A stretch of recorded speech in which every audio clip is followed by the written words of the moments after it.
ગુજરાતમાં આપ અને ભાજપના કાર્યકર્તાઓ આમને સામને આવ્યા છે. હાલ અત્યારે એક ઓડિયો ક્લિપ ખૂબ ચર્ચામાં છે, જેમાં ભાજપના કાર્યકર્તા અને આમ આદમી પાર્ટીના કાર્યકર્તાઓ એકબીજા પર આક્ષેપ કરતા નજરે પડ્યા છે. વિગતે વાત કરશું. નમસ્કાર, હું છું પ્રથમ મોદી, આપ જોઈ રહ્યા છો નિર્ભય ન્યૂઝ. એક ઓડિયો ક્લિપને તર્ક રાજકારણ ગરમાવી દીધું છે, જેમાં ભાજપ કાર્યકર્તાએ ગોપાલ ઇટાલિયા વિરુદ્ધ પોસ્ટ મૂકી હતી અને બાદમાં આપ કાર્યકરે ટેલિફોનિક વાત કરતા મામલો ગરમાયો છે. પહેલા સાંભળીએ આ ઓડિયો ક્લિપ. હેલો હેલો બોલો. હેલો આવી ગયો હરખો અવાજ? અવાજ હરખો આવે છે? હરખો જ આવે, બોલો.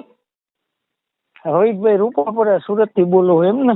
હા, શું આવી પોસ્ટો મૂકો છો?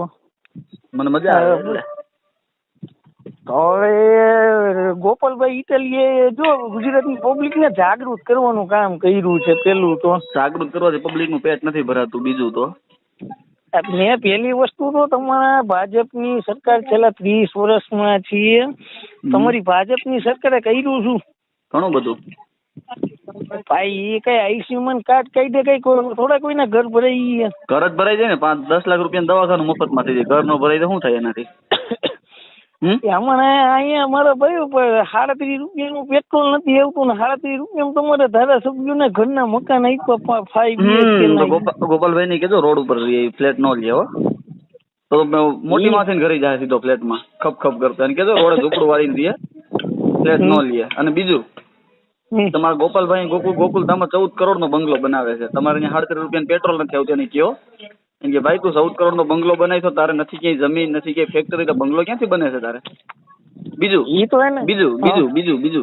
કેજરીવાલે જે 90 કરોડ નો શીશ મહેલ બનાવ્યો હતો, ત્યાં તમને કઈ નો થયું. 37 રૂપિયા ફ્લેટમાં તમારા બધાની પેટમાં તેલ રેડાવવા માંડ્યું. એમ 23 લાખ રૂપિયા મહિનાનું લાઇટ બિલ આવતું ને બંગલાનું. કેટલું? 23 લાખ રૂપિયા. વિચાર કરો. એમ તો તમારે મોદી બાપુ 10 લાખ રૂપિયા ઓલા પહેરે કપડા. અમે કઈ બોલ્યા? પણ અમે કોઈ દી એવું નથી કીધું કે અમે સાદા આમ આદમી આવું કોઈ દોડ નથી કર્યો. સમજાણું? આમ આદમી નો દોડ કરવાનો અને પછી આવું કરવાનું. 14 કરોડ નો બંગલો તમારાથી મારાથી બનશે? બોલો.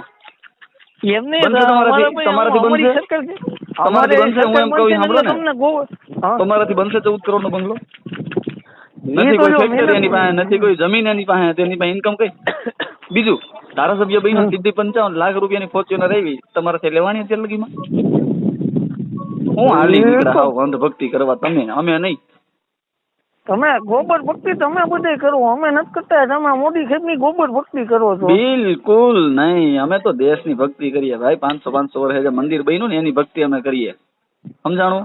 કેમ કે અમને સનાતનીના દીકરા તરીકે, હિન્દુના દીકરા તરીકે કાયદેસર ગર્વ થાય. અને હું તો એમ કહું છું કે હું નહીં, હું મારી આવનારી 3 પેઢી નહીં કહેતો તમે બધા ભાજપની હારે જ રહેજો. કેમ કે હું છે ને ભાઈ, કોઈનો ઉપકાર ભૂલી જાવ ને એવો નઠારો માણસ નથી. સમજાણું? પણ મારા ભાઈ સાંભળો, તમને જો એવું હિન્દુવાદી નું એવું હોય તો તમારા મોદી સાહેબ ને કહો કે જે આપણે ઓલો આપણે જે સેલ છે કે એમાં મોમેડિયન લોકો જઈ શકે. કયો સેલ છે? એક મિનિટ ચાલુ રાખો. લઘુમતી મોટો કયો કાઢ નાખે બહુ હિન્દુવાદી દીકરા. કયો સેલ છે? ઓલો આપણે જો સેલ કેવાય લઘુમતી મોટો જો કાઢ નાખે ભાજપ માંથી. તમે બહુ હિન્દુવાદી દીકરા થવું બધે. હિન્દુવાદી દીકરા થાય ને એટલે ગુજરાતમાં એકે મંત્રી ઉડે નથી. બાકી દિલ્હીમાં તમારે કેજરીવાલે અમાનુલ્લાહ ખાન ને મંત્રી બનાવ્યો. હિન્દુઓને કપીને ગટરમાં નાખી દીધા. અમાનુલ્લાહ ખાન યાદ છે કે ભૂલી ગયા?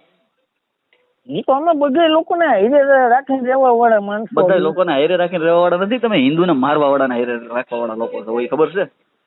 ક્યાંથી વાત કરો છો? રાજકોટ થી બોલું છું. રાજકોટ વિધાનસભા સીટ. રાજકોટ થી બોલું.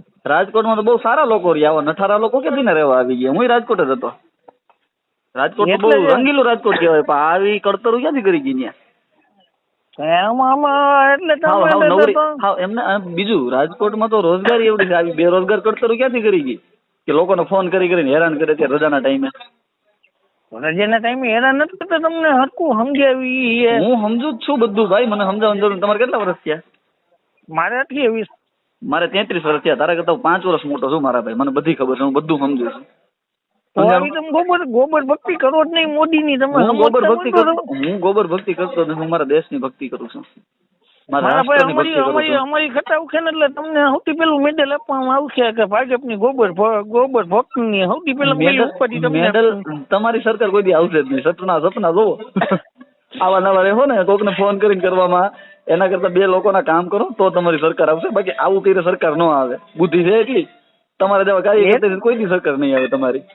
મારા ભાઈ બુદ્ધિ એટલે જ ભાજપનો સપોર્ટ નથી નહીં કરતા, બાકી નહીં નો નહીં કરે. નહીં નહીં નહીં નહીં નહીં નહીં નહીં તમારા જેવા લોકો છે ને એટલે કોઈ દી તમારી સરકાર નહીં આવે. લોકોના કામ કરો ને તો તમારી સરકાર આવે. આમ કોકને ફોન કરીને કોકને પીન મારે સરકાર ન આવે.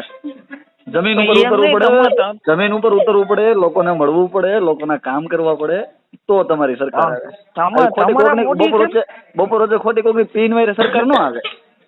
તમારા મોદી અને રાજકોટમાં મેં સાંભળ્યું છે બહુ સારા લોકો રહે છે. હાલ કડતર લોકો ક્યાંથી ઘૂસી ગઈ?